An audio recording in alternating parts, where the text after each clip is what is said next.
Fin hier au palais du 29 juillet des assises du 6e congrès ordinaire du PNDS Taraya, des assises sanctionnées par l'élection d'un nouveau bureau exécutif national présidé par Bazoum Mohamed.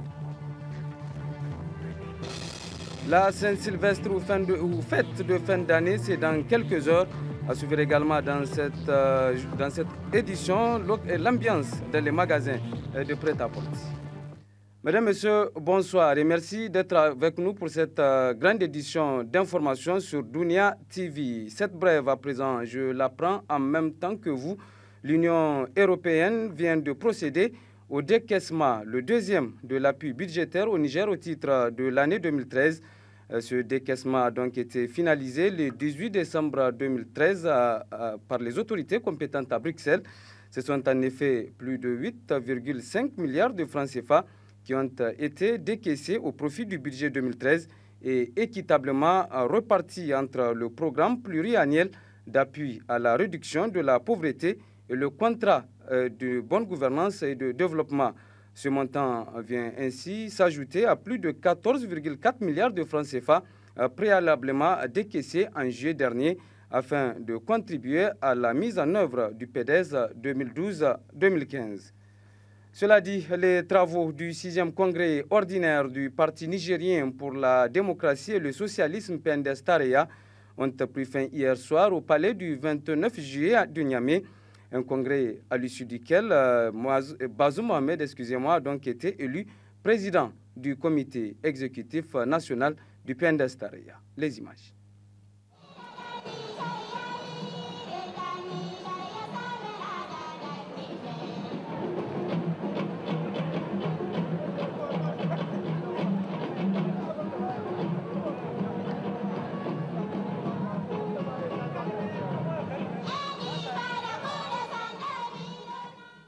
« 48 heures après leur ouverture, les rideaux sont tombés sur les travaux du 6e congrès ordinaire du Parti nigérien pour la démocratie et le socialisme, PNDS Taraya.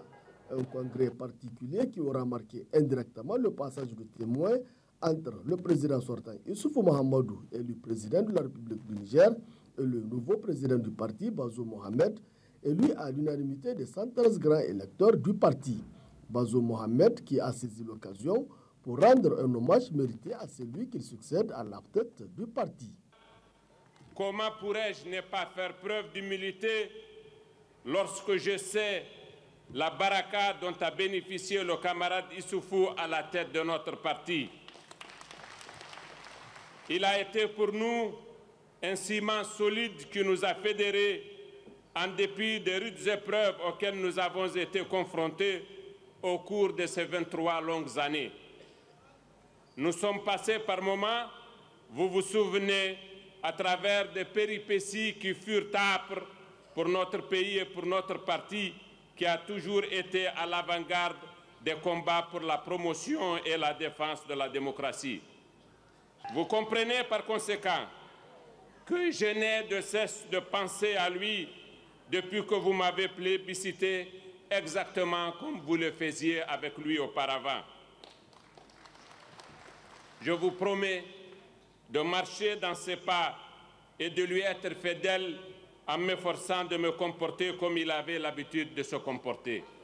Ce premier discours prononcé par le désormais président du comité exécutif national du PNDS Taraya restera à coup sûr gravé dans la mémoire des Nigériens, tant ce dernier s'est montré humble et éloquent.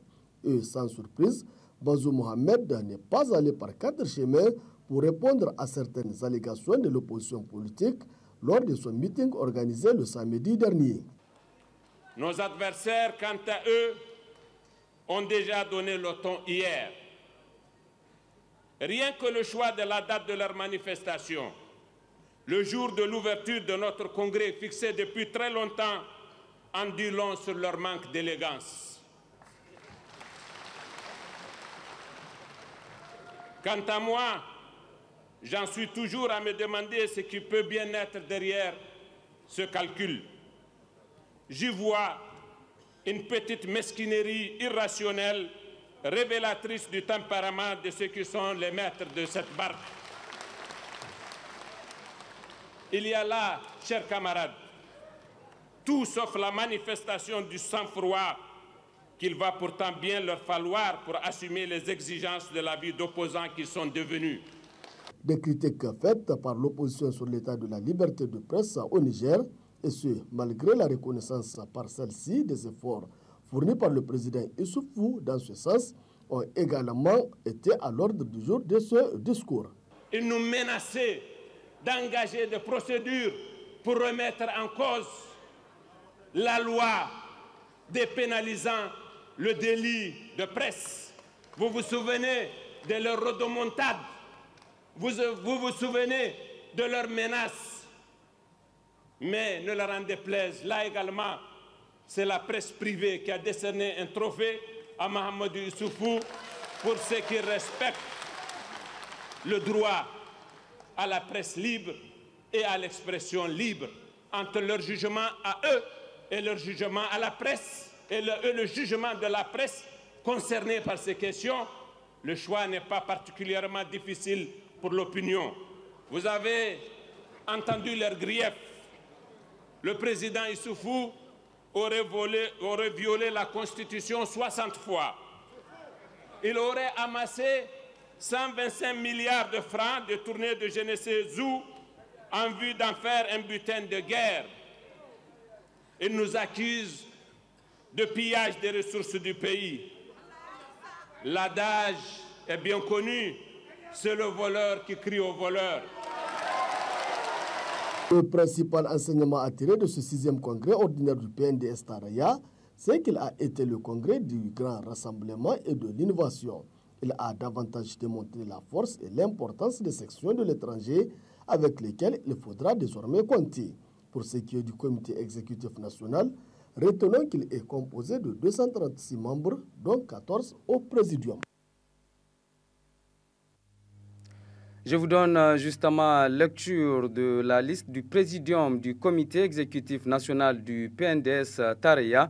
Président Bazoum Mohamed, vice-président Foumakoy Gado, secrétaire général Massaoudou Hassoumi, premier secrétaire général adjoint Kalla Ankouraou, deuxième secrétaire général adjoint Al-Kassoum Indatou, troisième secrétaire général adjoint Karidjo Mamadou, quatrième secrétaire général adjoint Suleiman Kane, cinquième secrétaire général adjoint Katambe Issoufou, sixième secrétaire général adjoint Daouda Marté, septième secrétaire général adjoint Madame Ousseini Adizatou, huitième secrétaire général Oumoudou Mahamadou, neuvième secrétaire général adjoint Madame Kane Aïchatou Boulama, dixième secrétaire général Waziri Maman, onzième secrétaire général Hamma Souley. Restons toujours sur le chapitre politique pour signaler cette fois-ci que les militants du parti moderne Faloumana, issus des coordinations départementales de Tintabaraden, Tilia et ceux de la commune rurale de Kaou dans la région de Tawa, ont donc organisé un meeting de soutien aux actions du gouvernement de la 7e République. C'était à Tintabaraden. Pour plus de précisions avec notre correspondant permanent à Tawa, Asman Amadou. Cette cérémonie organisée par les militantes, militants et sympathisants du Modern Fa Lumana, du département de Tintabaraden, Tilia et de la commune rurale de Kaou a pour objectif de réaffirmer leur appartenance à cette formation politique. Au cours de ce meeting, les militants de Modern Fa Lumana ont rendu public une déclaration pour soutenir les actions et les réalisations du président de la République.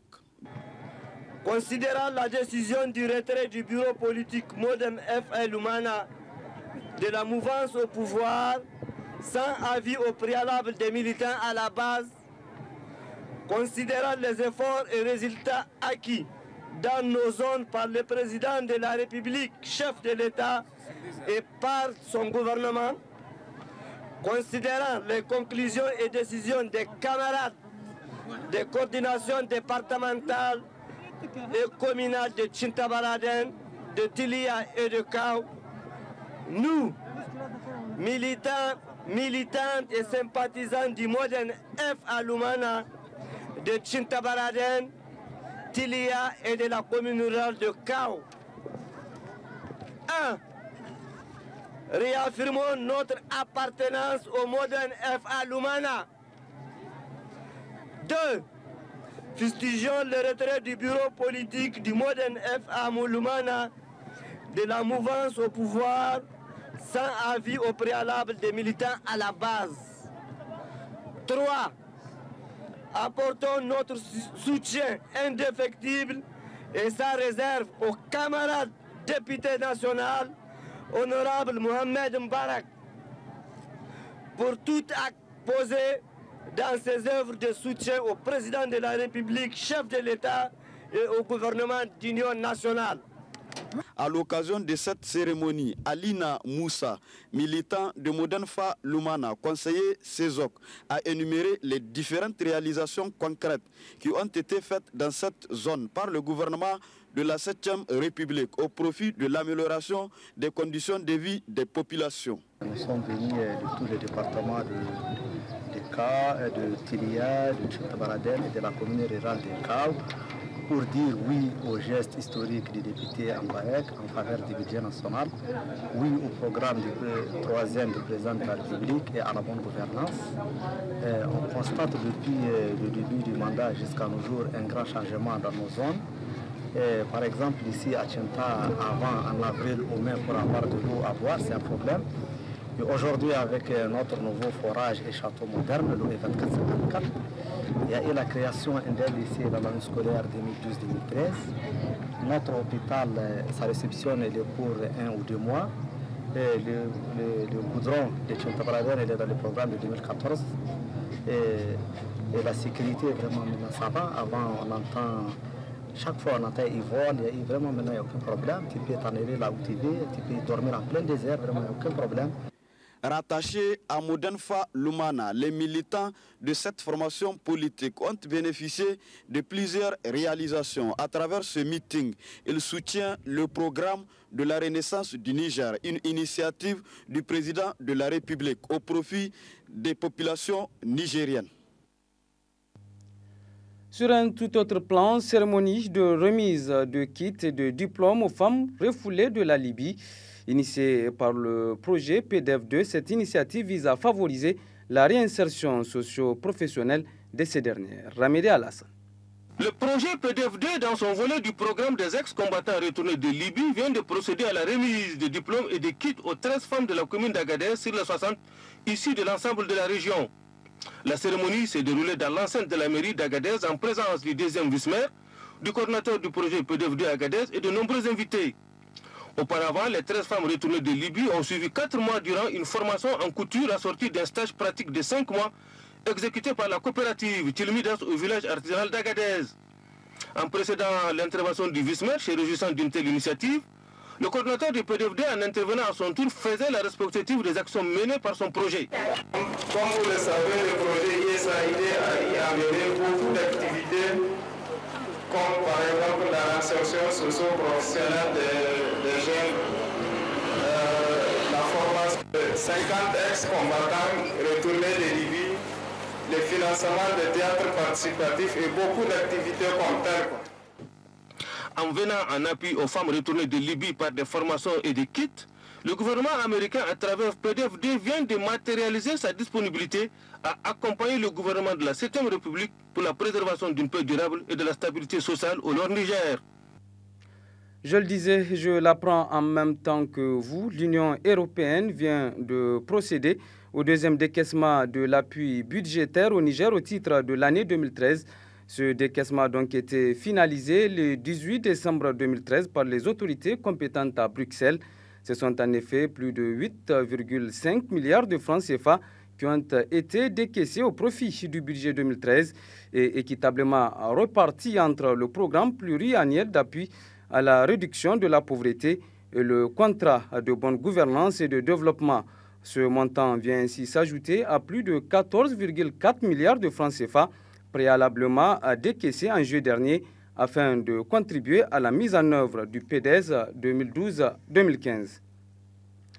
Et puis, les anciens élèves de l'école des mines de l'Aïr et Maïr ont procédé au renouvellement de leur structure. L'Amicale Emaïr, c'est le nom donc de ce nouveau bureau mis en place à l'occasion de la célébration du 38e anniversaire de la dite école, intervenue le 18 décembre dernier. Retrouvons Ramedé Alassane. Grande mobilisation dans la cour de l'Emaïr, concert de musique de la troupe Ouiouane, affiche et banderole. Les anciens pensionnaires de l'école des mines de l'Aïr viennent de mettre en place le tout premier bureau de leur association dénommée Amicale Emaïr.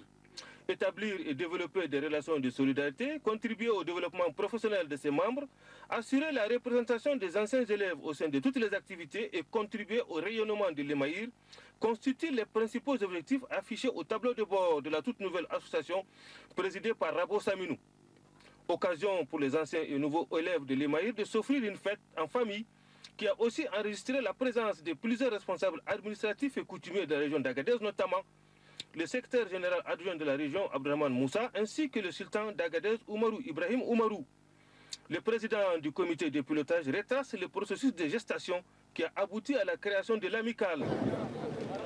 Depuis la sortie de la première promotion en 1979, plusieurs tentatives de création de l'association ont été faites, hélas sans succès.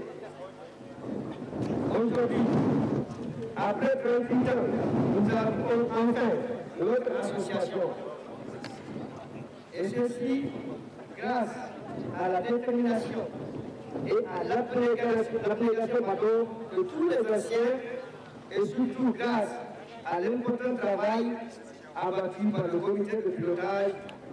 La mise en place de cette communauté des ressortissants des anciens élèves coïncide avec la célébration du 38e anniversaire de la création de l'Emaïr, qui a formé plus de 2000 diplômés et stagiaires, notamment les traditionnels cadres de maîtrise consommés par la SOMAIR et la Cominac, mais aujourd'hui concurrencés par les diplômés du BTS. Dans son intervention, le secrétaire général adjoint de la région a évoqué le bon travail de production de l'Emaïr qui a donné ses cadres à plusieurs sociétés et entreprises du secteur minier et aussi à l'administration des cadres de commandement. Beaucoup de sociétés minières, des entreprises et autres institutions de notre pays ont tiré profit des fruits de cette école. On peut citer entre autres la SOMAIR, la Cominac, la Sonichar, la Nigelec, l'ex-ONAREM, l'ex-OFEDES, les ministères de l'hydraulique, les ministères des mines, les ministères de l'énergie, etc., etc. Certains parmi vous occupent actuellement des postes importants dans notre administration. Il y a des préfets parmi vous, des gouverneurs, des conseillers à la primature, à la présidence, des directeurs généraux, des directeurs nationaux et beaucoup de directeurs et de chefs de services techniques. L'école a donné de bons résultats tels que souhaités par les objectifs de sa création. Elle a donné entière satisfaction. Les effectifs de diplômés de ces filières spécifiques sortant par an varient en moyenne entre 20 et 40. Elle a fonctionné durant 38 ans sans arrêt et cela grâce au soutien de l'État. Mesdames et messieurs, les efforts fournis pour augmenter les capacités d'accueil de l'école et d'envisager de rehausser le niveau d'études au niveau breveté donc de technicien supérieur BTS est conforme aux engagements de son Excellence Aladji Issou Mamadou, président de la République, chef de l'État, à doter toutes nos régions des grandes écoles et surtout des écoles de formation professionnelle et technique. Après 38 ans d'activité de formation, l'Emaïr prépare sa mutation avec la réforme consistant à introduire le cycle BTS dans son programme, comme l'a annoncé le secrétaire général adjoint de la région. La célébration du Nouvel An, vous le savez, est l'occasion pour beaucoup de se faire beau ou belle. Eh bien, à cette occasion, justement, notre reporter Aïssa Ibrahim a fait le tour de quelques magasins de prêt-à-porter, ici même à Niamey, pour constater l'ambiance qui y prévaut. Son reportage. À la veille du 31 décembre, les boutiques de prêt-à-porter sont prises d'assaut par les mélomanes de la capitale. Hommes comme femmes sont à la recherche de pantalons, de chemises, de chaussures, de robes de soirée et d'autres articles pour se faire beau pour le réveillon de fin d'année et les sorties entre amis. On sent dans certaines boutiques un engouement des clients à préparer la fête de fin d'année. Comme vous le voyez, même maintenant le magasin est vide, il n'y a que les employés. Le marché est trop calme. Peut-être c'est parce que le pays est calme. Les gens disent qu'il n'y a pas d'argent. Il y a d'autres aussi qui préfèrent aller au grand marché comme ils ne sont pas habitués à venir dans les magasins, tu vois, tout ça. Les gens ont peur, mais quand même, les prix sont vraiment abordables, très abordables même. On invite tout le monde à venir chez nous parce que vraiment, il y a tout. Donc, ils ne seront pas déçus, quoi. Pour la Saint-Sylvestre, les vendeurs de prêt-à-porter tirent habituellement leur épingle du jeu. Mais cette année, les vendeurs se plaignent de la rareté des clients. L'ambiance, ça ne s'annonce pas très mal, car la majorité de mes clients, c'est des gens qui fonctionnent. Donc, l'ambiance va commencer vers les 19h, 20h comme ça. Chacun a ses moyens. Vous voyez, donc, quelqu'un peut porter des prêt-à-porter, quelqu'un qui n'a pas les moyens, donc lui, il préférait aller dans les friperies, quoi. À l'égard de ces clients, je leur disais de ne pas avoir honte ou bien de ne pas avoir peur de venir dans les prêt-à-porter. Il n'y a pas une grande différence entre la friperie et les prêt-à-porter. Si vous faites les calculs, l'estimation elle est trop petite, quoi. Donc, il vaut mieux venir dans les prêt-à-porter que d'aller dans les friperies. La Saint-Sylvestre est synonyme de fête en famille, entre collègues de travail et amis. Rien n'est donc plus beau que de se mettre sur son 31 pour entrer de plein pied dans l'année nouvelle. Un autre reportage cette fois-ci, c'est sur la vente d'objets d'occasion, qui est une activité exercée par bon nombre de jeunes de la ville de Niamey. Une activité génératrice de revenus qui permet donc à ces jeunes de joindre les deux bouts. N'est-ce pas, Omar Hamma?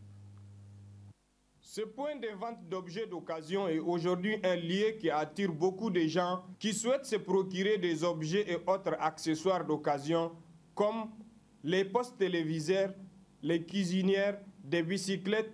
On y trouve parfois même des objets méconnus du public nigérien. Selon les vendeurs, tous ces objets proviennent de l'Europe. Des fois, ça vient d'Allemagne, des fois, ça vient en Belgique. Bon, on trouve tout, bon, ça vient d'Europe quand même. Nous sommes les clients partout parce qu'il y a des femmes qui viennent acheter, il y a des hommes aussi qui viennent acheter. C'est des bonnes occasions quand même. C'est l'original aussi. C'est des bonnes occasions quand même. La particularité de ces objets est tout simplement la qualité, comme nous l'explique un acheteur.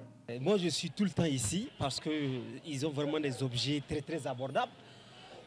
Les télés, les radios, en cas de marque occasion, et comme on dit en deuxième main, c'est de la qualité et en plus de cela, c'est encore abordable, c'est moins cher. C'est vraiment à la portée du citoyen lambda qui n'a pas assez de moyens pour aller payer par exemple une télé dans une maison. C'est des télés qui se vendent à 50 000, 60 000, on trouve des écrans plasma ici à 150 000. C'est authentique, le blanc est peut-être à utiliser une fois, deux fois, et il envoie à l'Afrique et nous, vraiment ça nous fait au fait l'affaire. Exercée par un grand nombre de jeunes, cette activité est une source de revenus. Elle est en pleine expansion, mais la plupart des objets sont vendus sans garantie. Cela peut souvent créer des tensions entre vendeurs et acheteurs. Je vous rappelle à nouveau cette information. L'Union européenne vient de procéder au deuxième décaissement de l'appui budgétaire au Niger au titre de l'année 2013. Ce décaissement a donc été finalisé le 18 décembre 2013 par les autorités compétentes à Bruxelles. Ce sont en effet plus de 8,5 milliards de francs CFA qui ont été décaissés au profit du budget 2013 et équitablement repartis entre le programme pluriannuel d'appui à la réduction, autant pour moi, de la pauvreté et le contrat de bonne gouvernance et de développement. Ce montant vient ainsi s'ajouter à plus de 14,4 milliards de francs CFA préalablement décaissés en juillet dernier afin de contribuer à la mise en œuvre du PDS 2012-2015. Et c'est sur cette note d'information que se referme ce journal. Merci à vous de l'avoir suivi. Au revoir.